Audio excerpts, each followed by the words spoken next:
Dubai గురించి అందరికీ ఒక వైపు మాత్రమే తెలుసు. బట్ దుబాయ్లో జరిగే చీకటి కోణాలు ఈ వీడియోలో మీరు తెలుసుకోబోతున్నారు. 1990s లో ఇది ఒక నిర్జీవ ప్రదేశం, మురికి నేల, ఫుల్ గా వేడి, నీరు కూడా లేదు, చుట్టూ ఎడారి.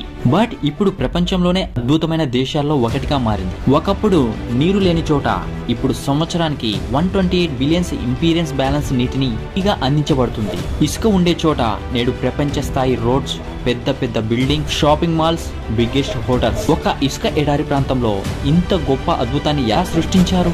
ఇక్కడ పోలీసులు ల్యాంబోర్గిని, ఫెరారీ వంటి సూపర్ కార్స్ లో డ్రైవింగ్ చేస్తారు. ఒకప్పుడు ఎడారి, కానీ ఇప్పుడు ప్రపంచంలోనే అత్యంత ధనవంతుల గ్రామం. అసలు ఇదంతా ఎలా జరిగింది తెలుసుకుంటే మీరు కూడా తప్పకుండా షాక్ అవుతారు. వీడియో లాస్ట్ వరకు చూడండి, చాలా ఇంట్రెస్టింగ్ గా ఉండబోతుంది. మీరు దుబాయ్ గురించి తెలుసుకునే ముందు మీరు అబుదాబి గురించి తెలుసుకోవాలి. అబుదాబి యుఏఈలో రాజధాని. అబుదాబి చరిత్ర మొత్తం కూడా దీనితో లింక్ అయి ఉంటుంది. ప్రపంచంలోనే అత్యంత శక్తివంతమైన ధనిక నగరం. సాధారణంగా అబుదాబి పేరు వచ్చినప్పుడు ఎత్తైన భవనాలు, విలాసవంతమైన హోటల్స్, అలాగే రిసార్ట్లు. అబుదాబిని ఎక్కువ యునైటెడ్ స్టేట్స్ ఎయిర్లైన్స్ అంటారు. ప్రస్తుతం మీకు స్క్రీన్ పైన ఇద్దరు వ్యక్తులు చిత్రాలు కనిపిస్తున్నాయి. వాటిలో చాలా మందికి కుడివైపు ఉన్న వ్యక్తి గురించి తెలుసు అని నేను ఖచ్చితంగా అనుకుంటున్నాను. అతనే మహమ్మద్ బిన్ రషీద్ అల్ ముఖామ్, దుబాయ్ పాలకుడు. మరియు అటువైపు ఉన్న వ్యక్తి పేరు షేక్ రషీద్ కంటే చాలా శక్తివంతమైన వాడు. 2019 లో న్యూ ఇయర్ ట్రైన్స్ లో ప్రచురించబడిన ఒక నివేదికలో ఇతను సౌదీ అరేబియాకు చెందిన మహమ్మద్ బిన్ సల్మాన్ కంటే అరబ్ ప్రపంచంలో అత్యంత శక్తివంతమైన రాజకీయ నాయకుడిగా అనౌన్స్ చేయబడ్డాడు. దుబాయ్ యొక్క ఈ పూర్తి వైభవం ఈ వ్యక్తి చేతిలోనే ఉంది. అతనే షేక్ మహమ్మద్ బిన్ జయాద్. ఇతను అబుదాబి పాలకుడు, యుఏఈ అధ్యక్షుడు అండ్ గల్ఫ్ లో అత్యంత శక్తివంతమైన అండ్ ధనిక రాజకీయ నాయకుడు. అతను అంత శక్తివంతం చేసింది ఏమిటి? షేక్ మహమ్మద్ బిన్ జయాద్ అసలు ఎవరు? మనం అబుదాబి గురించి మాట్లాడుకోవాలి అనుకుంటే అసలు 18వ శతాబ్దం నాటికి ముందు అక్కడ మానవ నాగరికతే లేదు. కానీ దుబాయ్ చుట్టూ ఉన్న ప్రాంతం అత్యంత ముఖ్యమైనది. ఆ సమయంలో ఈ ప్రాంతంలో పెద్ద తెగ ఉంది. దాని పేరే బన్యాస్. ఈ బన్యాస్ ను పాలిస్తున్న ప్రాంతాల్లో 20 చిన్న చిన్న తెగలు ఉన్నాయి. వీటిని వివిధ కుటుంబాలు పాలిస్తున్నాయి. వాటిలో అల్ఫాలాసి తెగ, ఇది ఆల్ఫా నసియాన్ అల్ ముఖం కుటుంబానికి చెందింది. ఈ కుటుంబానికి చెందిన కొంతమంది ప్రజలు మంచినీటి కోసం అక్కడికి వచ్చి గల్ఫ్ తీర ప్రాంతంలో ఇక్కడ స్థిరపడ్డారు. ఈ ప్రాంతాన్ని నేడు అబుదాబిగా మనం పిలుచుకుంటున్నాం. అప్పట్లో వారి ఆర్థిక వ్యవస్థ అంతా కూడా వీల్స్ డ్రైవింగ్, అంటే సముద్రం నుంచి ముత్యాలు వెతికి తీసి అలాగే చేపలు పట్టేవారు. ఈ తెగ సముద్రాన్ని తవ్వి ఆపై ముత్యాలను అక్కడి నుంచి ఇరాన్, భారత్ మార్కెట్ కు పంపేవారు. ఆ సమయంలో ముంబై ప్రపంచంలోనే అత్యంత ముత్యాల మార్కెట్ గా ఫేమస్. అలాగే యూరప్ అండ్ టర్కీ కూడా పంపేవారు. ఈ ప్రజలు ఎలా బ్రతుకుతున్నారు? కేవలం చేపలు అండ్ ఖర్జూరాలు తింటూ, తినడానికి వేరే ఏమీ లేక, తాగడానికి ఏమీ లేక వందల సంవత్సరాలు అబుదాబి జనాభా బ్రతికేవారు అక్కడ. అందుకే అబుదాబిలో జనాభా చాలా తక్కువగా ఉంది. 20వ శతాబ్దం ప్రారంభంలో కూడా అబుదాబి మొత్తం జనాభా 6,000 మాత్రమే. ఆ సమయంలో జపాన్ అధిక నాణ్యత కలిగిన పాలిష్డ్ చేసిన కృత్రిమ ముత్యాలను తయారు ప్రారంభించినప్పుడు అబుదాబికి మరొక పెద్ద షాక్ తగిలింది. అండ్ దీని ఫలితంగా అబుదాబి ముత్యాల పరిశ్రమ పూర్తిగా డిమాండ్ అనేది తగ్గిపోయింది. పరిస్థితి చాలా దారుణంగా ఉంది. ప్రతి చోట పేదరికం, ఆకలి విపరీతంగా పెరిగిపోయింది. అండ్ ఈ పరిస్థితులు అబుదాబికి మాత్రమే కాదు, సౌదీ అరేబియాలో కూడా ఇలానే ఉన్నాయి. ఆ తర్వాత 1938లో సౌదీ అరేబియాలో పెద్ద చమురు నిల్వలు ఉన్నాయని కనుక్కోవడంతో పాశ్చాత్య ప్రపంచం మొత్తం కూడా సౌదీ అరేబియా వైపు దృష్టి సారించడం ఒక పెద్ద మలుపు మారింది. ఆ సమయంలో అబుదాబి పాలకుడు Sheikh Hud bin Sultan Al Nahyan Saudi అరేబియాలో కనుక్కోవడం చూసి అతను నిల్వలను అన్వేషించడానికి పాశ్చాత్య కంపెనీలను పూర్తిగా అనుమతి ఇచ్చాడు. కానీ మరుసటి సంవత్సరం 2వ ప్రపంచ యుద్ధం ప్రారంభమైంది. అండ్ ఈ అన్వేషణ అక్కడితో ఆగిపోయింది. 2వ ప్రపంచ యుద్ధం తర్వాత ప్రపంచం త్వరగా పారిశ్రామికీకరణ వైపు వెళ్లడం ప్రారంభించింది. అండ్ అందువల్ల చమురు డిమాండ్ కూడా చాలా గణనీయంగా పెరిగింది. ఈ కారణంగా పాశ్చాత్య కంపెనీలు అబుదాబిలో చమురు కోసం అన్వేషణకు మరోసారి వేగవంతం చేశాయి. 1958లో అబుదాబిలో కూడా చమురు నిల్వలు కనుక్కోబడ్డాయి. అయితే ఈ ఆవిష్కరణ తర్వాత కూడా అబుదాబి పరిస్థితి అసలు మారలేదు. ఎందుకంటే షేక్ బూత్ చమురు ద్వారా లభించే డబ్బు విషయంలో కొంచెం జాగ్రత్తగా ఉన్నాడు. ఈ చమురు నిల్వలు చాలా తక్కువ పరిమాణంలోనే ఉండవచ్చని, కొన్ని ఏళ్ల తర్వాత ఈ నిల్వలు పూర్తిగా కోల్పోతుందని అతను అభిప్రాయపడ్డాడు. కాబట్టి అన్వేషణ ఇంత వేగంతో కొనసాగితే ఈ నిల్వలన్నీ ఇంకొన్ని రోజుల్లో ముగిసిపోతాయని, అందుకే చమురు నిల్వలను అన్వేషించడం ఇక్కడితో ఆపేయాలి అనుకున్నాడు. అబుదాబి ప్రపంచంలోనే 6వ పెద్ద చమురు నిల్వలు కలిగి ఉన్న దేశం అని బహుశా అతను గ్రహించలేకపోయాడు. షేక్ బూత్ అందువల్ల బ్రిటిష్ కంపెనీలను ఆపివేశాడు. దీని ఫలితంగా కుటుంబాలలో మిగిలిన సభ్యులు చాలా నిరాశకు గురయ్యారు. అండ్ అక్కడ ఇంత పెద్ద నిల్వలు ఉన్నప్పటికీ అబుదాబి యొక్క పరిస్థితి మాత్రం అస్సలు మారలేదు. కొన్ని రోడ్లు, ఫుట్పాత్లు శాశ్వతంగా మూసివేశారు. అయితే ఇదంతా చూసి 1966 లో షేక్ జాయద్ బిన్ సుల్తాన్ తన సోదరుడిపై తనే సైనిక తిరుగుబాటు చేసి అబుదాబికి పాలకుడయ్యాడు, తన సోదరిని ఓడించి. అండ్ ఇది గల్ఫ్ యొక్క అతి పెద్ద మలుపు. ఈ రోజు గల్ఫ్ కి ఈ పరిస్థితి తీసుకురావడానికి అతనే కారణం. అతను వాలిదల్ ఉమా అని పిలుస్తారు. అతను ఈ చమురు నిల్వలను ఉపయోగించుకొని మొత్తం గల్ఫ్ ప్రాంతం యొక్క వీధిని మార్చాలని ఖచ్చితంగా భావించాడు. ఈ ప్రాంతమంతా ముందుకు సాగాలంటే ఈ నగరాలన్నింటినీ ఏకదాటిపై తీసుకురావాలని ఆలోచన అతనికి ముందు నుంచే ఉంది. పొరుగువారు, పేదరికం అండ్ ఆకలితో జీవించేవారు. ఎందుకంటే ఈ మొత్తం ప్రాంతంలో అబుదాబిలో ఉన్నంత చమురు ఎవ్వరికీ లేదు. బ్రిటిష్ సామ్రాజ్యం కూడా ఇకపై ఈ దేశాలన్నింటినీ పాలించలేమని డిసైడ్ చేసుకున్న సమయం అది.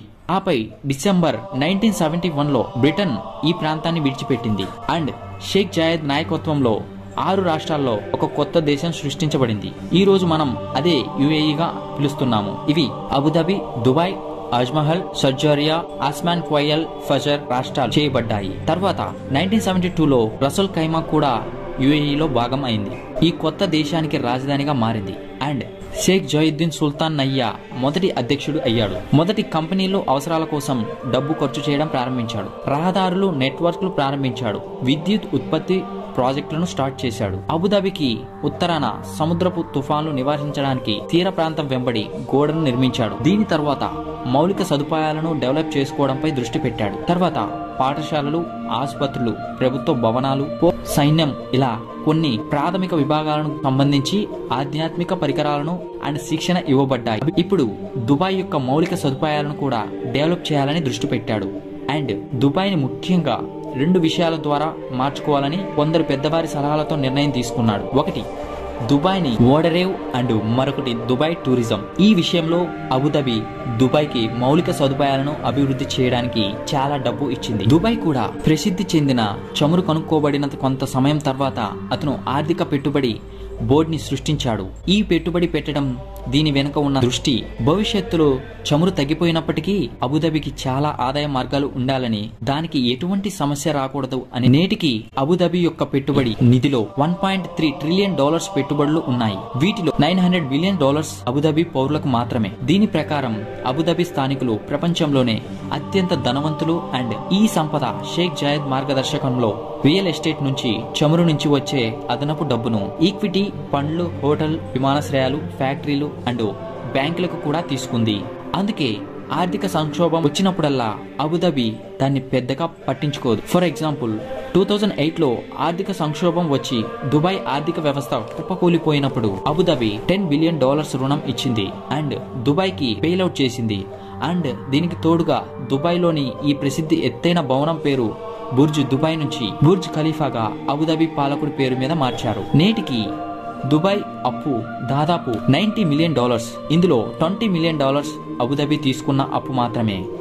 అబుదాబి నుంచి తీసుకున్న రుణం దుబాయ్ ఇంకా తిరిగి దీన్ని ఇవ్వలేదు. సౌదీ అరేబియా తర్వాత యునైటెడ్ స్టేట్స్ నుంచి అత్యధికంగా ఆయుధాలను కొనుగోలు చేసిన 2వ అతిపెద్ద దేశం ఇది మాత్రమే. 2003లో యుఏఈ సైన్యం Somalia, Yemen, Egypt and Libya వంటి అనేక దేశాల్లో కార్యక్రమాల్లో చురుగ్గా పాల్గొంటుంది. అదనంగా యుఏఈలోని వైద్యపరంగా ఫిట్ అయిన ఎమిరేట్స్ పురుషులందరికీ కూడా భారత సైనిక శిక్ష తీసుకోవడం తప్పనిసరి. అండ్ సైన్యం మాత్రమే కాదు, యుఏఈ పోలీసులు ప్రపంచంలోనే అత్యంత సుసంపన్నమైన శిక్షణ పొందిన పోలీసు దళం. 2003లో అబుదాబి ప్రపంచంలోనే అత్యంత సురక్షితమైన నగరంగా గుర్తింపు పొందింది. అండ్ ఈ భద్రత కారణంగా నేడు యుఏఈలో ప్రపంచంలోనే చాలా ముఖ్యమైన ఆర్థిక, వాణిజ్య, పర్యాటక అండ్ లాజిస్టిక్ కేంద్రంగా మారింది. అండ్ ఈ ఘనత అంతా కూడా అబుదాబి నాయకత్వానికి చెందుతుంది. వారు గొప్ప ప్రణాళిక ద్వారా అటువంటి శాంతి భద్రతను కాపాడారు. ఈ రోజు మీరు దుబాయ్ లేదా అబుదాబిలో ప్రతి ఒక్క పెద్ద కంపెనీ యొక్క మెయిన్ ఆఫీస్ కూడా చూడవచ్చు. ఇక్కడ ఒక వివాదాస్పద విషయం ఏంటంటే మహమ్మద్ బియద్ ఇతను ప్రజాస్వామ్యానికి చాలా వ్యతిరేకం. ఇతని ప్రకారం అరబ్ దేశాల ప్రజాస్వామ్యానికి సిద్ధంగా లేవు అండ్ ప్రజాస్వామ్యానికి అవకాశం ఇస్తే ఏదొక అతివాద గ్రూప్ ఎన్నికలలో విజయం సాధించి యుఏఈ యొక్క అన్ని పురోగతులను నాశనం చేస్తుందని. అందుకే మొహమ్మద్ బిన్ జయీద్ బలమైన మిలిటరీ ద్వారా ప్రతి ఒక్కరిని అదుపులో ఉంచుతున్నారు. ఈ బలమైన సైనిక అండ్ ఆర్థిక వ్యవస్థ కారణంగానే నేడు అబుదాబి యుఏఈ అండ్ మొత్తం గల్ఫ్ యొక్క భూగోళిక రాజకీయ వ్యూహాన్ని కూడా కంట్రోల్ చేస్తుంది. అండ్ ఈ రెండు విషయాల కారణంగా మహమ్మద్ బిన్ జయీద్ నేడు వివిధ గొప్ప దేశాల్లో దౌత్య సంబంధాలను కూడా ఏర్పరచుకున్నారు.